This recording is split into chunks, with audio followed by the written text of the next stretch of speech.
Sibingelela bonke abantu siyajabula ukuhlangana sithole ithuba lokuthi sikhulume futhi.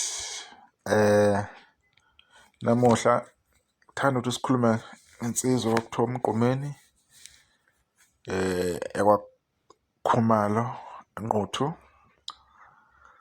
Insizwa le yadlula eminyakeni o-15 eyedlule, kwakuzi-19 December 2009. Ngiyakhumbula ngaleso sikhathi leso angolini amahostela liseGoli. Lensizwa enye insizwa eyasheshe yadlula emhlabeni, kodwa kuneqhaza yase idlalile, kunomlando yasiwenzile egameni layo. Umlando wayo lensizwa omfishane, umalume wayo uMahawukela. Shuthi-ke uMahawukela mayedlula-ke emhlabeni, ngoba-ke kwakumalume wakhe wayekhona omunye umfowabo wakuthiwa uBuhle Khuzwayo.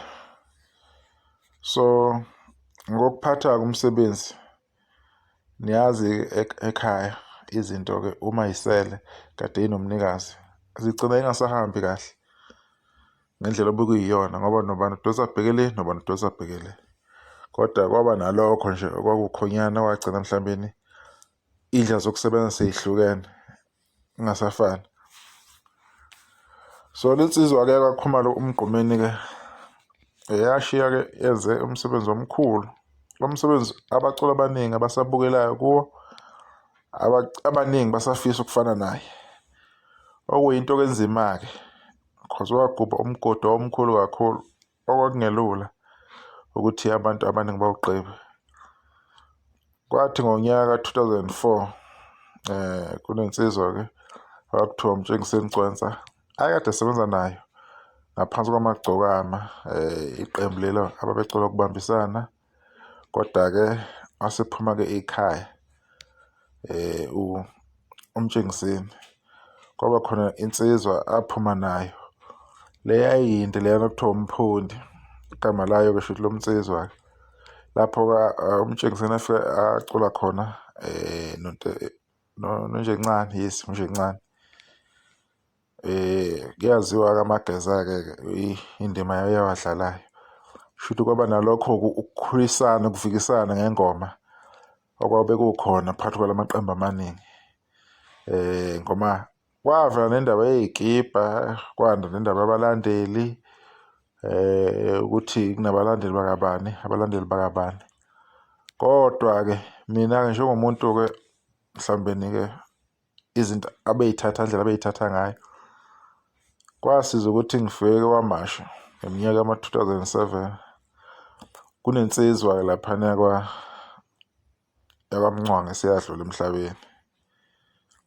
Uma ngifika lapha endlini ngiyivakashela, ayidlala yona kakhulu uMgqumeni. Kodwa uma ngiphuma mhlawumbe ngaphandle, ngibezwa abantu beyidlala ezinye iy'ngoma phakathi kwalezo ngoma wayekhona uGcwensa. Futhi ngizwa ukuthi uGcwensa hhayi naye kukhona kuhlo akwenzayo, ngaba interested kanjalo-ke ukuthi-ke lo mculi kwenzakalani, ubani lo, ubani lo, ubani lo.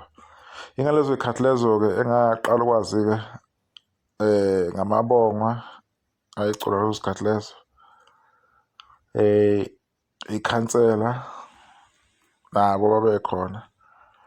Omfazi Omnyama-ke angazi noma sebedlulile or basebekhona. Ophuze Ekhemisi babesekahle-ke lapho, kuseobaba nje baqinile.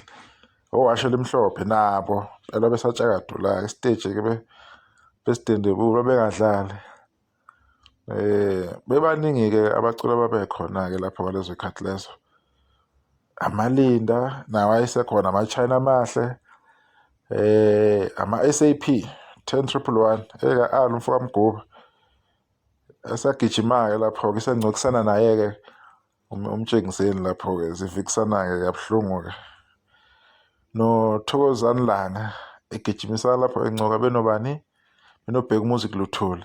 So ingalezo y'khathi lezo-ke umuntu aqala ukunakisisa-ke umusic. Lapho-ke uThokozani Langa azakhipha khona notholakela. Right. Ekukhona lensizwa-ke ekuthiwa uMgqumeni-ke mningi imisebenzi emihle ayithandayo. Kwakusakhishwa nama-DVD ngalezo y'khathi. Ama-DVD kwakumixwa-ke cause lensizwa kaKhumalo yayenza ama-album amaningi. Ngalezi ay'khathi nje yayike yaba yingxenye yobuhle beGobazi. Ngokuhamba kwesikhathi kwaba namaqembu apho ngaphansi kwakhe oGezu. Amanye amaqembu futhi ayekuwo amagcokama, phinde kube abakwethu, kwakukuningi. uMgqumeni futhi wayethanda-ke uma kuMgqumeni ukuthi akhiphe amagama esiNgisi uma ekhipha ama-album, cause uma uthi uyanakisisa nje khona nje le okuthiwa i-SMS, i-jukebox, i-magic, uyawezwa lawo magama lawo esiNgisi, i-secret. Angazi kwakumayelana nani-ke lokho, izigo. Uyezwa nje ukuthi wayethanda ukuthi uma edlalisa ulimi, especially uma kuza kuMgqumeni, wayedlalisa ngamagama esiNgisi. Ngazi wayethandiswa yini lokho, kodwa nasho ukuthi nento yakhe. Intambo-ke wayeyidlala nkosi yami-ke, isiginci sakhe-ke wayesixoxisa indaba kuMgqumeni. So inomlando omningi lensizwa, yasebenza kakhulu, yahamba incane kakhulu. Kuningi okusamele ikwenze endimeni kaMaskandi, kwakusekuningi futhi yayisazoya phambili nempilo, ayisazoya phambili kakhulu nempilo. Abantu ayisebenza nabo kuMgqumeni-ke, abanye babo abasalayo, uMjikijelo umunye wabantu abavelela uma futhi uMjikijelo wahamba vele igcokama-ke lakaMseleku lisesekhona. Ngicabanga ukuthi umalume wakhe-ke igcoka lakaMseleku, yena oyibiza ngegcokama. Wahamba vele uMjikijelo ephuma-ke ngendlela ephuma ngayo, esaphila kuMgqumeni. Kodwa umunye umuntu owathi uma ethola i-chance kwaphumeleleka ayikwenza. Kodwa wathi wasedlula emhlabeni basala-ke oJeze Khulu, abafana baMgqumeni basenzela kwabo. u-DSD, Dubula Sidubulana, hayi wayefikile laphana Njomani, mase egqoka u-black and white nama-flag, hayi sifike ngempela. And babebaningi abalandeli bakhe abebomseka, bewuthanda umculo wakhe. Kwaba nomfana wePiki uBobo, wayekhona naye omunye wayizamela something ukuthi abone ukuthi yini engahlanganiseka. uJaiva, uMfukamisi, awusuka nini madoda. Ikhona ingoma lapha njalo bafethu, ningezwe umuntu akutshela ukuthi nje phela ngeke kwazi ukuthi empilweni yini, kodwa nje ingoma nje ikhona nje impela nje inkulu-ke futhi uMfukamisi. Amanye-ke amadoda lawa asolokhu ayibamba ayisebenza noMgqumeni. So isikole shuthi nemfundiso nalokho ababekubambile kusho ukuthi kwahamba kahle. Bakhona-ke nabanye-ke omunye uMfokandlovu abesebenza nabo kuleli qembu leli, kodwa-ke yena-ke shuthi akagxilile kakhulu ngoba shuthi nawe uyihlanganisela iy'nto zakhe ukuthi ngiyalibala igama lakhe kancane. Kodwa-ke abaningi bayamazi wayesebenza naye futhi uMgqumeni. So yiwo-ke umlando omncane-ke lo okaMgqumeni, ibhovu kade umuntu ekhathele uboya ekhulweni, thambo lembongo lendala enedlebe elilodwa.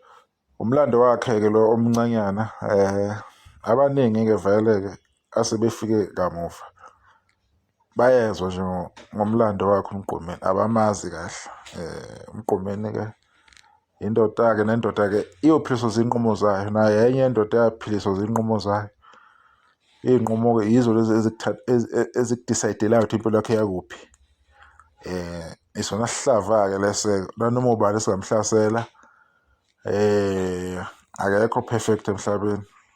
Izinto siyazenza, sigcine sesilahlelwa zimpilo zethu ngoba yini, sinokuthatha izinto mhlawumbeni ngendlela thizeni, singaboni ububi bazo, singaboni ukuthi mhlawumbeni zizokwenza impilo yethu ibe mfishane.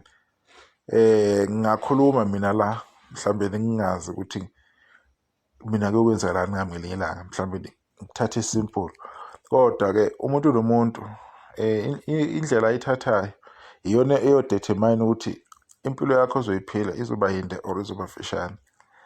Ngiyafisa nabaculi abazolandela nabasazofunda kulaba abakhona njengamanje bewuhlonipha umculo, bengakhohlwa ukuthi bangama-brand, bengakhohlwa ukuthi manje sebeyisibuko sekubukelwa kubo. Yonke into abayenzayo hehle nembi babukela kubo, ngoba umculi mayidumile ethandwa zinkumo zabalandeli abathize bazofuna ukuthi i-lifestyle yakhe ayenzayo nayo bayenze, ngoba yini babukela kuyena. So umndeni-ke wamgqumeni-ke asithembe ukuthi-ke awuvuseleki amanxeba ngalolu suku lolu lokukhumbula ukuthi kwaba nensizwa eyayinethalente lesimanga efana nomgqumeni umfoka Khumalo. Ngiyabonga kakhulu ithuba, ilokho bengifuna ukukukhuluma, sesiyokhuluma ngokuzayo.